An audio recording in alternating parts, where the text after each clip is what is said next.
This is called the Jester or the Allegory of Work. The painting has references to different series that I had done, the Red Cup series, the Bread series, the Egg Cartons, and the New York landscapes. The figure is me, and I think I've got a paintbrush in my hand, because if you ever have an inspired moment, you should have a paintbrush in your hand. You should not wait for an inspired moment to pick up a paintbrush. It's the other way around. The painting's not all on the top, especially a painting that's 6 feet across and it took a whole winter to make. But the fact that you can come in and either look at it or not look at it and continue to work during all those months, continue to make it better, continue to change it. I have made it a rule that if I sit down and look at a painting and see something that I might want to do, I immediately go and do it, because I have enough confidence that I can undo it again, and maybe something really spectacular will happen. The figure is the little guy that sits on your shoulder, or the little voice that sits on your shoulder, that tells you you're not doing it right, you could be better, you're really not good enough. It is the questioning thing that goes in your head.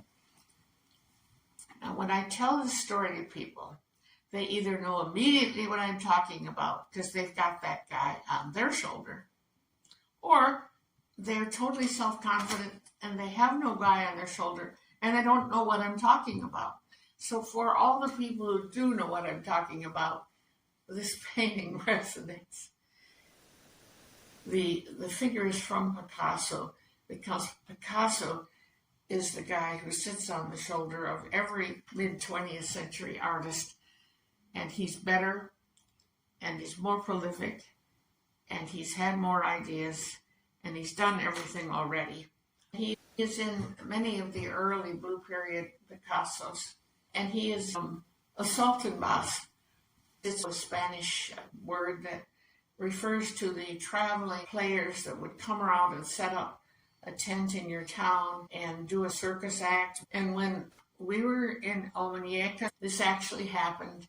A small circus troupe came and set up on the beach, and with all the traditional figures, this is Pierrot actually, that would have been in French or Spanish traveling troops.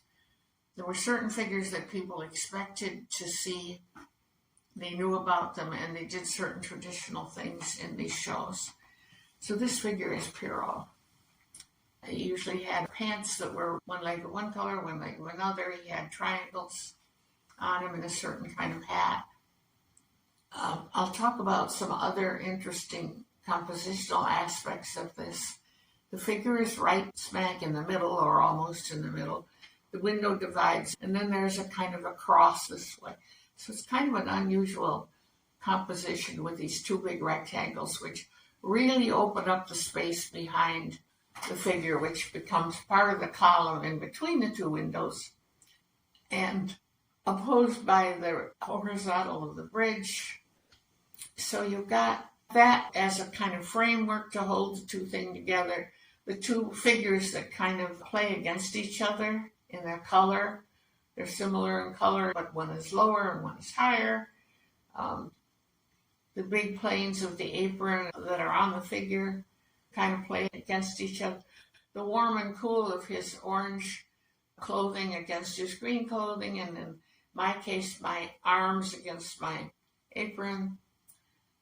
All of that is interesting in its compare and contrast aspects.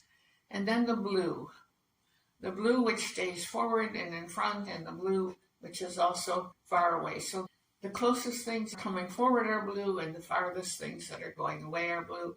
And yet the unity of the blue is what helps to hold it all together.